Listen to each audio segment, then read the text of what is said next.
50,000 বছরও কিয়ামতের মাঠে দাঁড়ায় থাকতে হতে পারে। 50,000 বছর। লা ইয়াসাল কাদাম আবদ, পাও হেলাইতে দিন। এমন না যে দাঁড়াইতে দাঁড়াইতে কোমর ধরে গেলে একটু বসবো, না না, লা ইয়াসাল কাদাম আবদ, পাও হেলাইতে দিবে না। সুপার গুলু দিয়া লাগায়া দিবে, কুদরতি সুপার গুলু দিয়া লাগায়া দিবে। কোন সুপার গুলু ঢালতে হবে না, কুদরতি সুপার গুলু দিয়া লাগায়া দিবে। সূর্য 1.5 কিলোমিটার মাথার উপরে আছে, জমিন তামার হবে, নিচে আগুন জ্বালানো থাকবে, আগুন জ্বালানো। কড়াইয়ের উপরে যেরকম দাঁড়াইলে হয় এরকম দাঁড়ায় থাকবে। 50,000 বছরও দাঁড়াইতে হতে পারে। শুধু শুধু বলে না, নবীদের পর্যন্ত চিৎকার বাহির হয়ে যাবে, রব্বি নফসি নফসি নফসি, আমাকে বাঁচান। জিবরিলের উপর তো চিৎকার বাহির হবে, সেও চিৎকার দিবে, রব্বি সাল্লিম সাল্লিম, রব বাঁচান বাঁচান বাঁচান। আসতেছে দুজক, আসতেছে, বাঁচান। ওয়াজিয়া ইয়াউমাইযিন বিজাহান্নাম, জাহান্নামকে যখন আনা হবে তো 70,000 শিকল দিয়া বাঁধা হবে। প্রত্যেকটা আংটার সাথে 70,000 ফেরেশতা ধরবে। তারপরও সবার হাতের থেকে ছুটবে আর হুঙ্কার দিতে দিতে কিয়ামতের মাঠের দিকে যখন আসবে তো জিবরিল মাটিতে পড়বে আর বলবে, রব্বি সাল্লিম সাল্লিম, রব আমাকে বাঁচান আমাকে বাঁচান। আসতেছে ভাইয়া, আমরা জান প্রাণ দিয়া বুঝাইতে চাইতেছি, কোন কাল্পনিক কাহিনী না। মুহাম্মদুর রাসূলুল্লাহ চোখে দেখা হিসাব সাল্লাল্লাহু আলাইহি ওয়াসাল্লাম, চোখে দেখা হিসাব বলছেন। যায়া দেখছেন, এইখান থেকে বৈশা দেখছেন, জমিনে বৈশাও দেখছেন, আবার যাইও দেখা আসছেন। মেরাজের রাত্রে যায় দেখা আসছেন যে দুজক কি জিনিস, দেখা আসছেন জাহান্নাম কি জিনিস। আসার পরে একদিনও চোখের পানি থামে নাই, 24 ঘন্টা চোখের কোনায় পানি থাকতো। কখনো ভায়া পড়তো, কখনো দাড়ি ভিজা যেত, কখনো বুক ভিজা যেত, কখনো চাদর ভিজা যেত, কখনো ঘন্টার পর ঘন্টা দাঁড়ায়া থাকতেন আর কাঁদতে থাকতেন। রেওয়ায়াতে পাওয়া যায় এক আয়াতে সারা রাত্র কাটায়া দিয়েছেন, ফাইন তুআযিবহুম ফাইন্নাহুম ইবাদুক ওয়া ইন তাগফির লাহুম ফাইন্নাকা আনতাল গফুরুর রহিম। এক আয়াতে রাত কাটায়া দিয়েছেন। আল্লাহ আমার উম্মত, লানত আমাদের জিন্দেগির উপরে। উম্মত না, নবী চিনে না, নবীর আদর্শ চিনে, নবীর নাম পর্যন্ত জানে না, সহি উচ্চারণ পর্যন্ত শিখে নাই। রাগ হয়ে গেলেন? হ্যাঁ, শিখছেন সহি উচ্চারণ? কোন আলেমের কাছে বলছেন আমাকে মুহাম্মদুর রাসূলুল্লাহ সহি উচ্চারণ শিখায়া দেন? সারা রাত্র কাঁদছে আপনাদের আমার জন্য, সারা রাত্র। এক আয়াত পড়তে পড়তে ফজরের আজান দিয়া ফেলছে। বেলাল আয়েশা বলছে, আকা আজানের ওয়াক্ত হয়ে গেছে, আর কত কাঁদবেন? এক আয়াতে রাত শেষ। হায় আল্লাহ, আমার উম্মত, শাস্তি দিলে আপনার অধিকার আছে, মাফ করে দিলে আপনার মতো দয়ালু কেউ নাই। শুধু শুধু বলেন না বন্ধু, লা উখজিকা ফি উম্মতিক, আপনার উম্মতের ব্যাপারে আমি লজ্জিত করব না। যে আরশে যায় উম্মত বলে নাই, আরশে যায় উম্মত বলে নাই, আরশে যায়, ওটার বর্ণনা দেওয়া যাবে না। নাহলে আত্তাহিয়াতুর ভিতরে কোত্থেকে পড়েন আপনি ওয়া আলা ইবাদিল্লাহিস সালিহিন, এটা কে উচ্চারণ করছে? আল্লাহ। আল্লাহ তো বলছে আসসালামু আলাইকা আইয়ুহান নবী, নবী আপনার উপরে সালাম হোক। নবী বলছে ওয়া আলা ইবাদিল্লাহিস সালিহিন, আমার উম্মতের উপরে হবে না। তাইলে আমি এইখানে আইসা লাভ হইল তো হইল কি? আপনার পাশে বৈশা লাভ হইল তো হইল কি?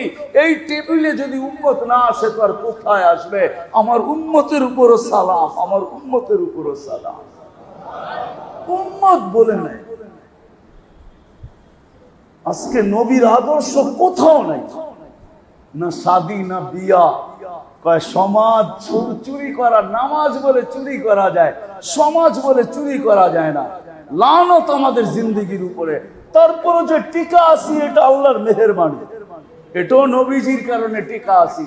আল্লাহ বলে দিয়েছেন নবীজিকে, বন্ধু কোরআনে বলছেন আপনি যতদিন এদের মাঝে থাকবেন আমি এদেরকে সমূলে ধ্বংস করব না।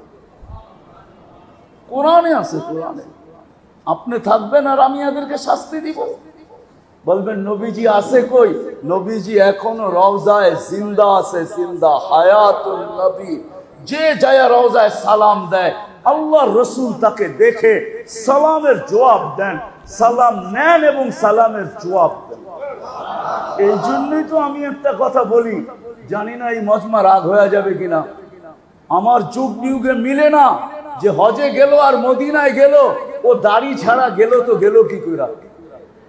আমার যুগ বিয়োগে মিলে না, কেন ও তো জানবে যে আমি রওজার সামনে দাঁড়াইলে নবীজি আমাকে দেখবে। আমাকে দাড়ি ছাড়া দেখলো, এটা দেখলো তো দেখলো কি কইরা? হইতে পারে দাড়ি ছাড়া দেখা আমার থেকে মুখ ফিরায়ও নিতে পারে, বলতে পারে এটা মনে হয় আমার না, বুলে ছুটা এখানে চলে আসছে, এটা আমার না, আমার হইলে তো দাড়িও হতো। এটা আমার যুগ বিয়োগে মিলে না, আমি বড় মিলাইতে চাইছি। আবার এটা মনে করেন না আমি ম্যাথমেটিক্সে কাঁচা, আলহামদুলিল্লাহ এত কাঁচাও না, ম্যাথমেটিক্সে পাক্কা আছি। আমার হিসাব কিতাবে মিলে না, ও দাড়ি ছাড়া রওজায় যায় কি করে?